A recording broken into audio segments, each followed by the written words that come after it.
EDUTECH ബ്ലോഗിലേക്ക് സ്വാഗതം. ഇന്നത്തെ വീഡിയോയിൽ 10ാം ക്ലാസ്സിലെ ചാപ്റ്റർ 3 അട്രാക്റ്റീവ് വെബ് ഡിസൈനിങ് എന്നുള്ള ചാപ്റ്ററിലെ പ്രാക്ടിക്കൽ ട്യൂട്ടോറിയൽസ് ആണ് ഇന്നത്തെ വീഡിയോയിലൂടെ ചെയ്യുന്നത്. അപ്പം വളരെ നല്ലൊരു ക്ലാസ് വിക്ടേഴ്സിൽ കഴിഞ്ഞിട്ടുണ്ട്. അപ്പോൾ ഇതിൽ ജസ്റ്റ് പ്രാക്ടിക്കൽ മാത്രം എങ്ങനെയാണ് ചെയ്തു പോകുക എന്നുള്ളതാണ് പറഞ്ഞു പോകുന്നത്. അപ്പം ഇതിൽ വെബ് ഡിസൈനിങ് എന്നുള്ള ചാപ്റ്റർ നമ്മൾ 9th പഠിച്ചിട്ടുണ്ട്. കുറേ ബേസിക് ആയിട്ടുള്ള കോഡുകളും അങ്ങനെയുള്ള കാര്യങ്ങളും നമ്മൾ 9th പഠിച്ചിട്ടുണ്ട്. അപ്പോൾ അതിൻ്റെ ബാക്കി എന്നോണമാണ് 10th ഈ ചാപ്റ്റർ. അപ്പം ഇതിൽ നമ്മളോട് ആദ്യം തന്നെ പറയുന്നത് ഈ ഒരു ഫയൽ ഓപ്പൺ ചെയ്യാനാണ്. സ്കൂൾ കലോത്സവം .html എന്ന ഒരു ഫയൽ ഓപ്പൺ ചെയ്യാനാണ് പറയുന്നത്. അപ്പോൾ ഞാൻ ആദ്യം തന്നെ ആ ഒരു ഫയൽ ഓപ്പൺ ചെയ്യാണ്. നമ്മളോട് പറഞ്ഞിട്ടുണ്ട് അത് എവിടെയാണുള്ളതെന്ന്. വെബ് ഡിസൈനിങ് ഫോൾഡറിൽ സ്കൂൾ റിസോഴ്സിലാണുള്ളത്. അപ്പോൾ അത് ഓപ്പൺ ചെയ്യാൻ വേണ്ടിയിട്ട് പ്ലേസസിൽ ഹോം ഓപ്പൺ ചെയ്യുന്നു. ഇവിടെ സ്കൂൾ റിസോഴ്സ് എന്ന് പറഞ്ഞൊരു ഫോൾഡർ ഉണ്ട്. അതിൽ സ്റ്റാൻഡേർഡ് 10 നമുക്കൊന്ന് ജസ്റ്റ് കാണാൻ വേണ്ടിയിട്ടാണ് വെബ് ഡിസൈനിങ് എന്നുള്ള ഫയൽ ഓപ്പൺ ചെയ്തു. ഇതാണ് നമ്മളോട് ഓപ്പൺ ചെയ്യാൻ പറഞ്ഞിരിക്കുന്ന ഫയൽ. നമ്മളിതൊന്ന് ഓപ്പൺ ചെയ്യാണ്. അപ്പോൾ ഇതിങ്ങനെ വന്നിട്ടുണ്ട്. ഇതൊരു വെബ് പേജാണ് ഇവിടെ തയ്യാറാക്കിയിരിക്കുന്നത്. കഴിഞ്ഞ വർഷം നമ്മൾ കുറേ ചെയ്തിട്ടുണ്ട്. ബേസിക് HTML കോഡുകളൊക്കെ കൊടുത്തിട്ട് ബാക്ക്ഗ്രൗണ്ട് കളർ മാറ്റുന്നതും ഹെഡിങ്ങിന് കളർ വരുത്തുന്നതും ബോൾഡ് ആക്കുന്നത് അങ്ങനെയുള്ള കാര്യങ്ങൾ നമ്മൾ 9th പഠിച്ചിട്ടുണ്ട്. അപ്പോൾ ഇവിടെ നിങ്ങൾക്ക് കാണാം ഓരോ പാരഗ്രാഫിനും ഓരോ കളറും ടെക്സ്റ്റ് സൈസൊക്കെയാണ്. അതേപോലെ ഇവിടെ ഒരു ബാനർ കൊടുത്തിട്ടുണ്ട്. ഇവിടെ ഒരു വീഡിയോ നൽകിയിട്ടുണ്ട്, ടേബിൾ, അതേപോലെ തന്നെ ഓഡിയോ, ഇവയൊക്കെ കൊടുത്തിട്ടുണ്ട്. അപ്പോൾ ഇങ്ങനെ നമുക്ക് നല്ല സ്റ്റൈലിഷ് ആയിട്ടൊരു വെബ് പേജ് ഇവിടെ ക്രിയേറ്റ് ചെയ്തിട്ടുണ്ട്. അപ്പോൾ ഇതിൻ്റെ ഒരു കോഡ് കാണണം. നമ്മൾ കഴിഞ്ഞ വർഷം പഠിച്ചു HTML കോഡുകൾ യൂസ് ചെയ്തിട്ടാണ് നമ്മൾ വെബ് പേജ് ക്രിയേറ്റ് ചെയ്യുന്നതെന്ന് പഠിച്ചിട്ടുണ്ട്. അപ്പോൾ ആ കോഡുകളൊന്ന് കാണാൻ വേണ്ടിയിട്ട് നമ്മൾ ഈ വെബ് പേജിൻ്റെ ഏതെങ്കിലും ഒരു ഭാഗത്ത് ഒന്ന് റൈറ്റ് ക്ലിക്ക് ചെയ്യുന്നു. റൈറ്റ് ക്ലിക്ക് ചെയ്യുമ്പോൾ ഇവിടെ നമുക്ക് വ്യൂ പേജ് സോഴ്സ് എന്ന് കാണാം. ആ വ്യൂ പേജ് സോഴ്സ് എന്നുള്ളിടത്ത് നമ്മളൊന്ന് ക്ലിക്ക് ചെയ്യാം. അപ്പോൾ ഈ ഒരു ഫയൽ, ഈ ഒരു വെബ് പേജിൻ്റെ കോഡുകളാണ് നമുക്കിവിടെ അവൈലബിളായി വരുന്നത്. അപ്പോൾ ഈ കാണുന്ന ഇതിൻ്റെ കോഡാണ് HTML എന്നൊക്കെ പറഞ്ഞ് സ്റ്റാർട്ട് ചെയ്തു. ഹെഡിങ് നമ്മൾ പഠിച്ചിട്ടുണ്ട്. HTML 2 സെക്ഷൻസ് ആണ്. ഹെഡിങ് സെക്ഷനും ബോഡി സെക്ഷനുമാണ്. ഹെഡിങ് എന്ന് പറയുന്നതിലാണ് ടൈറ്റിൽ വരുന്നത്. ടൈറ്റിൽ എന്ന് പറയുന്നത് ഈ ഒരു ടൈറ്റിൽ ബാറിൽ വരുന്ന നെയിം. ഇവിടെ വന്നിരിക്കുന്ന നെയിം സ്കൂൾ കലോത്സവം .html എന്നാണ്. അപ്പോൾ അങ്ങനെ നമ്മൾ കൊടുക്കുന്ന നെയിം ഇവിടെയാണ് വരിക. അതേപോലെ തന്നെ ബോഡി എന്ന് പറയുന്ന ഇതിലാണ് നമ്മൾ ഈ കാണുന്ന ഭാഗങ്ങൾ, ഈ കാണുന്ന ഡോക്യുമെൻറ്റിൽ കാണുന്നതൊക്കെ നമ്മൾ ബോഡിയിലാണ് ടൈപ്പ് ചെയ്യുക. അപ്പം ഇങ്ങനെ കുറേ കാര്യങ്ങൾ നമ്മളിവിടെ കാണുന്നുണ്ട്. അപ്പം നിങ്ങളിത് കൃത്യമായിട്ട് നോക്കിയാൽ ഇതിൽ ചില കോഡുകൾ വീണ്ടും വീണ്ടും റിപ്പീറ്റ് ചെയ്തായിട്ട് കാണാം. ഫോണ്ട് ഫേസ്, ചില കളേഴ്സ്, അങ്ങനെ ചില കാര്യങ്ങൾ വീണ്ടും വീണ്ടും റിപ്പീറ്റ് ചെയ്യുന്നു. അപ്പോൾ ഇങ്ങനെ റിപ്പീറ്റ് ചെയ്യുന്ന കോഡുകളെ ഒഴിവാക്കാൻ വേണ്ടിയിട്ട് ഒരു ടെക്നോളജി ഉണ്ട്.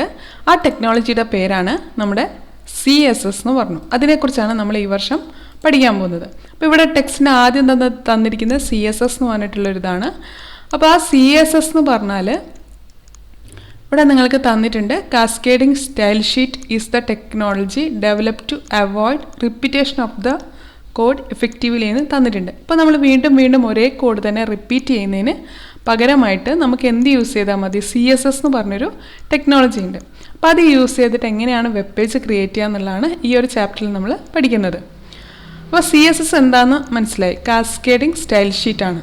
അപ്പോൾ അതിൻ്റെ ഒരു ഉദാഹരണമായിട്ട് നമ്മൾ കഴിഞ്ഞ ചാപ്റ്ററിൽ ലിബ്രെ ഓഫീസ് റൈറ്ററിൽ സ്റ്റൈൽസ് യൂസ് ചെയ്തിട്ട് നമ്മുടെ ചില ഡോക്യുമെൻറ്റ്സിലെ ചില ഹെഡിങ്ങിന് മാത്രം പ്രത്യേക കളർ കൊടുക്കുന്നത് നമ്മൾ പഠിച്ചിരുന്നു. അപ്പോൾ റിപ്പീറ്റ് ചെയ്യാണ്ട് നമ്മളൊരു ഒരു ഹെഡിങ് അല്ലെങ്കിൽ ഒരു സ്റ്റൈൽ ക്രിയേറ്റ് ചെയ്തിട്ട് അതെന്ത് ചെയ്യാണ്, ക്ലിക്ക് ചെയ്യുന്നതിലൂടെ നമ്മൾ സെലക്ട് ചെയ്തത് മാത്രം എന്താവുന്നു ആ ഒരു കളറിലേക്കോ അല്ലെങ്കിൽ ആ ഒരു ഫോണ്ടിലേക്കായി മാറും നമ്മൾ കണ്ടിട്ടുണ്ട്. അപ്പോൾ അതേപോലെ ഒരു വെബ്സൈറ്റ് ഒക്കെ ക്രിയേറ്റ് ചെയ്യുമ്പോൾ റിപ്പീറ്റഡ് ആയിട്ട് വരുന്ന കോഡുകളെ ഒഴിവാക്കിയിട്ട് നമ്മൾ അവിടെ ഒരു CSS എന്ന് പറഞ്ഞൊരു ഫയൽ ക്രിയേറ്റ് ചെയ്യുന്നു. അപ്പോൾ അതിൻ്റെ ആദ്യത്തെ ഇതാണ് നമ്മളിവിടെ ചെയ്യുന്നത്. ആദ്യത്തെ ഒരു HTML ഫയലാണ് ചെയ്യാൻ പോകുന്നത്. അപ്പോൾ ഈ തന്നിരിക്കുന്ന ഫയൽ നമ്മൾ ആദ്യം ഒന്ന് ടൈപ്പ് ചെയ്യാണ്. അപ്പോൾ അത് നമ്മൾ ടൈപ്പ് ചെയ്യാൻ വേണ്ടി യൂസ് ചെയ്യുന്നത് ടെക്സ്റ്റ് എഡിറ്റർ എന്ന് പറഞ്ഞ ഒരു സോഫ്റ്റ്വെയർ ആണ്. അപ്പോൾ ഇതിന് തൊട്ട് മുമ്പായിട്ട് നമ്മളോടൊന്ന് പറയുന്നുണ്ട്, ഒരു വെബ്സൈറ്റ് ഓപ്പൺ ചെയ്യാൻ പറയുന്നുണ്ട്. അപ്പോൾ നമുക്ക് ആ വെബ്സൈറ്റ് ഒന്ന് ഓപ്പൺ ആയിട്ട് കാണാം. ഏതാണെന്ന് വെച്ചാൽ വിക്കിപീഡിയ ആണ്. അപ്പം ഒന്ന് നമുക്ക് വിക്കിപീഡിയ എന്ന് പറയുന്ന വെബ് പേജ് ഒന്ന് ഓപ്പൺ ചെയ്യാം. ഞാനിവിടെ വിക്കിപീഡിയ എന്ന് കൊടുത്തു. അപ്പോൾ ഇങ്ങനെയാണ് വിക്കിപീഡിയയുടെ മെയിൻ പേജ് ഓപ്പണായി വരുന്നത്. അപ്പോൾ ഈ മെയിൻ പേജിൽ നിങ്ങൾക്ക് സ്ക്രോൾ ചെയ്ത് താഴേക്ക് നോക്കാവുന്നതാണ്. അപ്പോൾ ഇതിവിടെ പല പേജുകളും ഇവിടെ തന്നിട്ട് നമ്മളിവിടെ ഓരോന്നിലും ക്ലിക്ക് ചെയ്യുകയാണെങ്കിൽ വേറെ വേറെ പേജിലേക്കാണ് ഓപ്പൺ ആവുക. അപ്പോൾ ഞാൻ ഇവിടെയുള്ള സൈഡിലുള്ള ഈ ഒരു പേജിലേക്ക് എടുക്കുകയാണ്. എബൌട്ട് വിക്കിപീഡിയ ക്ലിക്ക് ചെയ്യുന്നു. അപ്പോൾ നിങ്ങൾ ഏത് പേജ് ഓപ്പൺ ചെയ്താലും എല്ലാ പേജിൻ്റെയും ലേ ഔട്ട് സെയിം ആണ്. നിങ്ങൾ ഏത് പേജാണോ ഓപ്പൺ ചെയ്യുന്നത്, ഇവിടെയുള്ള സൈഡിലുള്ളതോ എവിടെയുള്ള പേജുകളാണെങ്കിലും ഈ ഒരു വെബ്സൈറ്റിൽ വരുന്ന എല്ലാ പേജിൻ്റെയും ലേ ഔട്ട് ഒരേപോലെയാണുള്ളത്. അപ്പം നമ്മൾ എന്ത് ചെയ്യണം, ഒരു CSS ഫയൽ ക്രിയേറ്റ് ചെയ്തിട്ട് മൊത്തത്തിലൊരു ലേ ഔട്ട് ക്രിയേറ്റ് ചെയ്യുന്നു. ആവശ്യമുള്ളിടത്ത് മാത്രം നമ്മൾ എന്ത് ചെയ്യണം, വീണ്ടും അതിനെ റീകോൾ ചെയ്യുകയാണ് ചെയ്യുന്നത്. അപ്പോൾ ആ ഒരു ഫെസിലിറ്റി യൂസ് ചെയ്തിട്ടാണ് നമ്മൾ ഈ വർഷം നമ്മുടെ വെബ് പേജ് ക്രിയേറ്റ് ചെയ്യുന്നത്. അതുപോലെ തന്നെ നമുക്കിപ്പം ഈ സ്കൂൾ വിക്കിയുടെ കോഡ് കാണണമെങ്കിൽ എന്ത് ചെയ്താൽ മതി, ജസ്റ്റ് നമ്മൾക്ക് ഏത് വെബാണോ വേണ്ടത് അതിൻ്റെ ആ വെബ് ഓപ്പൺ ചെയ്ത് വെച്ചിട്ട് ജസ്റ്റ് അതിൽ റൈറ്റ് ക്ലിക്ക് ചെയ്യുക. ഇവിടെ റൈറ്റ് ക്ലിക്കിൽ വ്യൂ പേജ് സോഴ്സ് ഉണ്ട്, അതിലൊന്ന് ക്ലിക്ക് ചെയ്താൽ ഇതിൻ്റെ കോഡ് നമുക്കിവിടെ കാണാവുന്നതാണ്. അപ്പോൾ നമുക്കും അങ്ങനെ ഒരു വെബ് പേജ് ക്രിയേറ്റ് ചെയ്യാൻ നോക്കാം. അപ്പോൾ അതിനായിട്ട് ആദ്യം തന്നെ നമുക്ക് ഇങ്ങനെയുള്ള ഒരു കോഡ് ടൈപ്പ് ചെയ്യാനുണ്ട്. അപ്പോൾ അതിനായിട്ട് നമ്മൾ ഈ HTML കോഡുകൾ ടൈപ്പ് ചെയ്യാൻ ഉപയോഗിക്കുന്ന സോഫ്റ്റ്വെയർ ആണ് നമ്മുടെ ടെക്സ്റ്റ് എഡിറ്റർ. അപ്പോൾ അതെങ്ങനെ ഓപ്പൺ ചെയ്യാൻ നോക്കാം. അതിനായിട്ട് ആപ്ലിക്കേഷൻസിൽ അക്സസറീസിൽ Gedit text editor, application accessories Gedit text editor എന്നുള്ള ഫയൽ ഓപ്പൺ ചെയ്യുന്നു. അപ്പോൾ ഇങ്ങനെ ആ ഫയൽ ഓപ്പണായി വന്നിട്ടുണ്ട്. നമ്മൾ കൃത്യമായിട്ട് ഇവിടെ തന്നിരിക്കുന്ന ഈ ഒരു കോഡ് നമ്മളിവിടേക്ക് ടൈപ്പ് ചെയ്യുന്നു. അപ്പോൾ ഇവിടെ ആദ്യം തന്നിരിക്കുന്ന കോഡ് doc type HTML എന്നുള്ളതാണ്. അപ്പോൾ ഇത് HTMLൻ്റെ വേർഷൻ ഏതാണെന്നൊക്കെ കമ്പ്യൂട്ടറിനെ മനസ്സിലാക്കാൻ വേണ്ടിയിട്ടുള്ളൊരു കോഡാണ് doc type HTML എന്നുള്ളത്. അത് കൊടുത്താലും കൊടുത്തില്ലെങ്കിലും കുഴപ്പമൊന്നുമില്ല, വേണമെങ്കിൽ മാത്രം കൊടുത്താൽ മതി. അപ്പോൾ ഞാനിവിടെ HTML തൊട്ട് സ്റ്റാർട്ട് ചെയ്യാണ്. നമ്മൾ കോഡ് കൊടുക്കുന്ന അല്ലെങ്കിൽ കമാൻഡുകൾ കൊടുക്കുന്നതൊക്കെ നമ്മൾ കഴിഞ്ഞ വർഷം പഠിച്ചിട്ടുണ്ട്. ടാഗിനുള്ളിലാണ്, ഓപ്പണിംഗ് ക്ലോസിംഗ് ബ്രാക്കറ്റിനുള്ളിലാണ് കോഡുകൾ കൊടുക്കുക. ബാക്കി അല്ലാത്തത് മാത്രമാണ് നമ്മൾ പുറത്ത് കൊടുക്കുക. അപ്പോൾ ആദ്യം തന്നെ ഇതൊരു HTML ഫയലാണെന്ന് കമ്പ്യൂട്ടറിനെ മനസ്സിലാക്കാൻ വേണ്ടി ആദ്യം കൊടുക്കേണ്ട കമാൻഡാണ് HTML എന്നുള്ളത്. നമ്മൾ ബ്രാക്കറ്റ് ഓപ്പൺ ചെയ്താൽ അത് ക്ലോസ് ചെയ്യണം. അത് കഴിഞ്ഞ് അടുത്തത് ആദ്യത്തെ സെക്ഷനാണ് ഹെഡ്.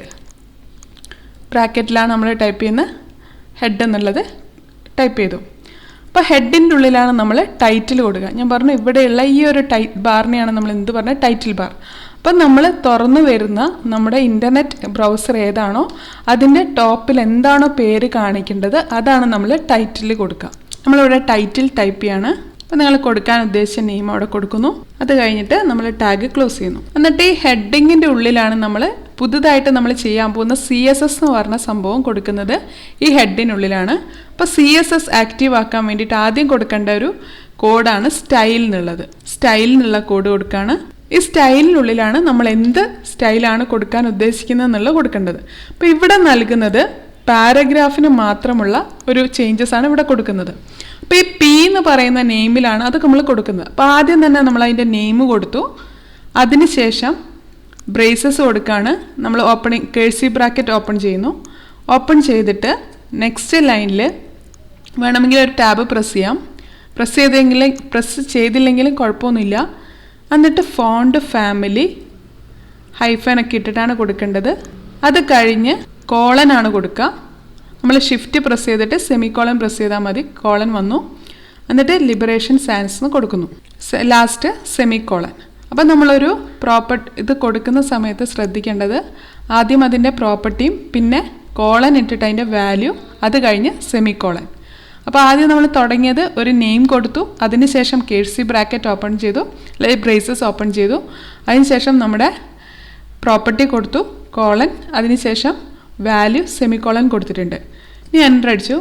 നെക്സ്റ്റിൽ നമ്മൾ കളറിൽ കോളൻ കൊടുത്തു. ഒരു കോഡ് ഇവിടെ തന്നിട്ടുണ്ട് #. ഷിഫ്റ്റ് പ്രസ് ചെയ്തിട്ട് 3 അടിച്ചു. 401D9A എന്ന് കൊടുത്തു. അവിടെ നമ്മൾ സെമിക്കോളൻ കൊടുക്കുകയാണ്. ഇനി അടുത്തത് ഫോണ്ട് സൈസാണ്. അപ്പോൾ ഇത് കൃത്യമായിട്ട് ഈ കോഡ് കൃത്യമായിട്ട് നമ്മൾ പഠിക്കണം. അത് കൊടുക്കേണ്ട രീതിയൊക്കെ എങ്ങനെയാണെന്നുള്ളത് തിയറി ആയിട്ടും ഒരുപാട് ക്വസ്റ്റ്യൻ ഇതുമായിട്ട് റിലേറ്റഡ് ആയിട്ട് വരാറുണ്ട്. അപ്പോൾ ഈ കോഡ് കൊടുക്കുന്നത് എങ്ങനെയാണ്, ആദ്യം നമ്മൾ പ്രോപ്പർട്ടി, പിന്നെ കോളൻ, വാല്യൂ, സെമിക്കോളൻ. അതങ്ങനെ ഓർത്ത് വെക്കണം. അത് കഴിഞ്ഞ് 20px എന്ന് കൊടുത്തു, സെമിക്കോളൻ. അത് കഴിഞ്ഞ് നമ്മൾ നമ്മുടെ സ്റ്റൈലൊക്കെ ആഡ് ചെയ്തിട്ടുണ്ട്. ഇനി നമ്മൾ ഈ ബ്രാക്കറ്റ് ക്ലോസ് ചെയ്യാണ്, ബ്രേസസ് ക്ലോസ് ചെയ്യാണ്, കേഴ്സീവ് ബ്രാക്കറ്റ് ക്ലോസ് ചെയ്തു. ഇനി നമ്മൾ ഈ സ്റ്റൈൽ എന്നുള്ള ടാഗ് ക്ലോസ് ചെയ്യുന്നു, സ്ലാഷ് ഇട്ടിട്ട് ക്ലോസ് ചെയ്യാണ്. ഇനി നമ്മൾ ബോഡിയിലേക്കുള്ളത് നമ്മുടെ ഡോക്യുമെൻറ്റിലേക്ക് വരേണ്ടതാണ് കൊടുക്കുന്നത്. അപ്പോൾ ബോഡി എന്നുള്ള ടാഗ് ഇട്ടു. നെക്സ്റ്റ് ഫസ്റ്റ് ഒരു H3, നമ്മൾ കഴിഞ്ഞ വർഷം പഠിച്ചതാണ് H1, H2, H3 അങ്ങനെ ഹെഡിങ് കൊടുക്കുന്നതിനെ കുറിച്ച്. അപ്പോൾ നമ്മൾ H1ൽ കൊടുക്കുകയാണെങ്കിൽ വലിയ ലാർജ് ആയിട്ടുള്ള ടെക്സ്റ്റ് ആയിരിക്കും വരിക.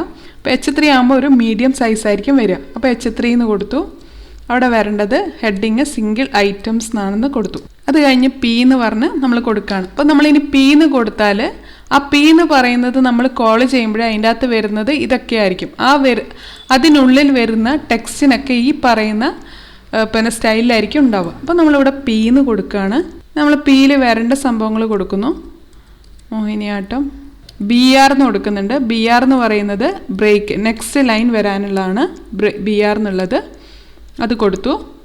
അതിനുശേഷം ഇത് കൊടുത്തു. നമ്മൾ P ക്ലോസ് ചെയ്യാണ്, സ്ലാഷ് P എന്നിട്ടു ക്ലോസ് ചെയ്യുന്നു. ഇനി അടുത്തത് H3 വീണ്ടും എഴുതാണ്.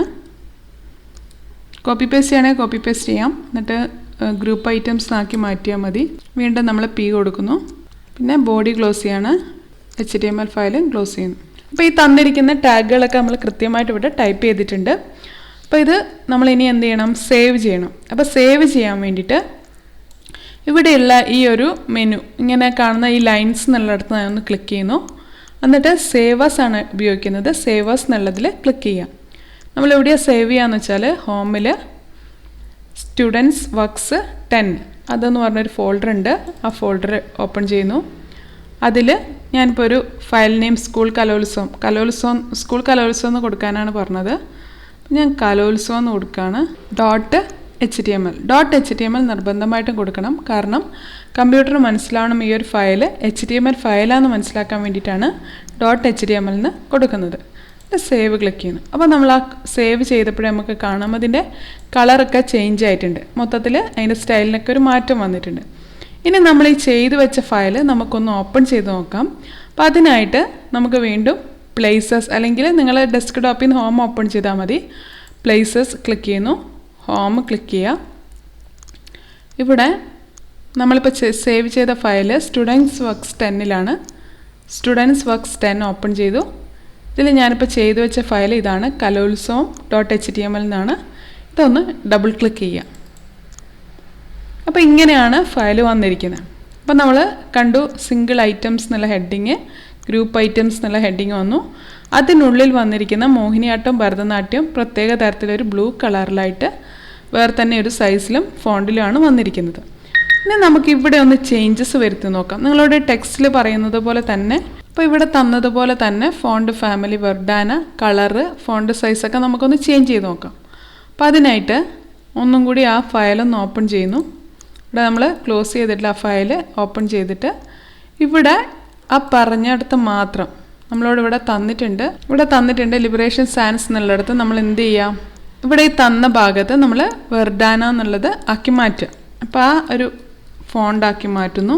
പിന്നെ കളറ് HTML അധികവും കളർ കോഡുകളാണ് യൂസ് ചെയ്യുക. അപ്പോൾ അതെങ്ങനെയാണെന്ന് വെച്ചാൽ ഞാനൊന്ന് കാണിച്ചു തരാം. മോഡൽ ഒരു ആപ്ലിക്കേഷൻസിൽ ഗ്രാഫിക്സിൽ ജസ്റ്റ് കളർ കോഡ് എന്താണെന്ന് അറിയാൻ വേണ്ടിയിട്ടാണ് കളർ ചൂസർ എന്നുള്ളൊരു ഓപ്ഷൻ ഉണ്ട്. അത് ഓപ്പൺ ചെയ്യുന്നു. അപ്പോൾ ഇവിടെ നിങ്ങൾക്ക് ഇപ്പോൾ കാണാം എന്താണ് #FFF എന്ന് പറഞ്ഞിട്ടുള്ളതാണ് ഉള്ളത്. അപ്പോൾ എന്താണെന്ന് വെച്ചാൽ വൈറ്റ് കളറാണ് ഈ ഒരു കോഡ് വരിക, HTML കോഡ് വരിക. അപ്പോൾ നമ്മളിവിടെ ഉള്ള ഏത് കളർ ക്ലിക്ക് ചെയ്താലും അതിനൊരു കോഡ് ഉണ്ടാവും, ഒരു HTML ഒരു കോഡ് ഉണ്ടാവും. അത് സ്റ്റാർട്ട് ചെയ്യുന്ന ഒരു ഹാഷ് സിമ്പലോടെയാണ്. അങ്ങനെയുള്ള ആ ഒരു കോഡിനെയാണ് നമ്മൾ HTML കോഡ് എന്ന് പറയും. അതാണ് നമ്മൾ അധികവും HTML ഫയൽസിൽ യൂസ് ചെയ്യുക. അല്ലെങ്കിൽ നമുക്ക് ഇവിടുന്ന് വേറെ തന്നെ കളേഴ്സ് വേണമെങ്കിൽ ഇവിടെ ക്ലിക്ക് ചെയ്തിട്ട് അതിന് ഏത് ഷെയ്ഡാണോ വേണ്ടതെന്നുള്ള ഇവിടുന്ന് കൊടുത്താൽ കൃത്യമായിട്ട് അതിൻ്റെ കോഡ് ഇവിടെ കാണിക്കുന്നുണ്ട്. അപ്പോൾ ഇങ്ങനെയാണ് നമ്മൾ ആ HTML കോഡുകൾ വന്നിരിക്കുന്നത്. അപ്പോൾ ഇവിടെ നമ്മളോട് ഇവിടെ പറഞ്ഞിരിക്കുന്ന കോഡ് എന്ന് പറയുന്നത് 00FF ആണ്. അതേപോലെ തന്നെ ഫോണ്ട് സൈസ് 24 ആണ്. അപ്പോൾ ഇത്രയും ചെയ്തു. ഇത്രയും മാറ്റങ്ങളാണ് ഇവിടെ വരുത്താൻ പറഞ്ഞത്. ഈ മാറ്റങ്ങൾ വരുത്തിയതിന് ശേഷം എന്ത് ചെയ്യാണ്? സേവ് എന്നുള്ളത് ക്ലിക്ക് ചെയ്യുന്നു. ഇനി നമുക്ക് ഈ ചേഞ്ചസ് ഒന്ന് നോക്കാം. ഈ നമ്മൾ നേരത്തെ ചെയ്തു വെച്ച ഫയലാണിത്. ഇവിടെ നമ്മൾ ഒന്ന് റീലോഡ്, ഇവിടെ തൊട്ട് മുകളിലായിട്ട് കാണാം റീലോഡ് എന്നുള്ള ഒരു ഐക്കൺ കാണാം. അതിലൊന്ന് പ്രസ് ചെയ്യാം. അപ്പോൾ ഇവിടെ കാണാം കളറും അതേപോലെ തന്നെ അതിൻ്റെ ഫോണ്ടും ഒക്കെ ചേഞ്ച് ആയിരിക്കുന്നതായിട്ട് കാണാൻ പറ്റും. അപ്പോൾ ഇങ്ങനെ ടാഗുകൾ യൂസ് ചെയ്തിട്ട്, ഇതുപോലെയുള്ള സ്റ്റൈൽ ടാഗുകൾ യൂസ് ചെയ്തിട്ട് നമുക്ക് എന്ത് ചെയ്യാൻ പറ്റും? പലതരത്തിലുള്ള സ്റ്റൈലുകൾ ക്രിയേറ്റ് ചെയ്യാൻ പറ്റും. അപ്പോൾ ഇങ്ങനെയുള്ള ടാഗുകൾ ഒരേ പേജിൽ തന്നെ ക്രിയേറ്റ് ചെയ്യുന്ന ഇങ്ങനെയുള്ള ടാഗുകളെ നമ്മൾ പറയുന്നത് ടൈപ്പ് സെലക്ടർ എന്നാണ്. അപ്പോൾ ഇവിടെ ടാഗുകൾ കൊടുക്കുന്ന രീതിയൊക്കെ ഇവിടെ തന്നിട്ടുണ്ട്. ഹെഡിങ്ങിൻ്റെ ഉള്ളിലാണ് കൊടുക്കുന്നതെന്നും ഇങ്ങനെ ബ്രേസസിനുള്ളിലാണ് അല്ലെങ്കിൽ കേഴ്സീവ് ബ്രാക്കറ്റിനുള്ളിലാണ് അത് എൻ്റർ ചെയ്യേണ്ടതെന്നും, അതേപോലെ തന്നെ പ്രോപ്പർട്ടിയും വാല്യൂവിനെയും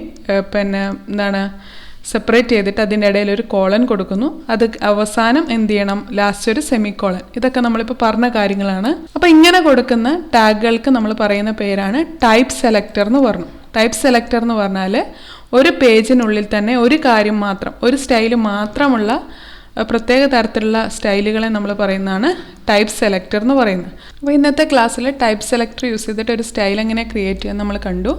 ഇനി ബാക്കിയുള്ളത് അടുത്ത ക്ലാസ്സുകളിൽ കാണാവുന്നതാണ്. അപ്പം ഇതുമായിട്ട് റിലേറ്റഡ് ആയിട്ട് കഴിഞ്ഞ വർഷം SLC മോഡൽ എക്സാമിനും SLCക്കും ചോദിച്ച ക്വസ്റ്റ്യൻസും അതിൻ്റെ ട്യൂട്ടോറിയൽ അത് ചെയ്യുന്ന വിധവും, മിഡ് ടേമിനും അതേപോലെ തന്നെ SLCക്കും ചോദിച്ച ക്വസ്റ്റ്യൻസും അവ ചെയ്യുന്ന മെത്തേഡും ഇതിൻ്റെ തൊട്ട് താഴെയുള്ള ഡിസ്ക്രിപ്ഷനിൽ ഇട്ടിട്ടുണ്ട്. നിങ്ങൾക്ക് കാണാവുന്നതാണ്. അപ്പം ഓക്കെ, താങ്ക് യു.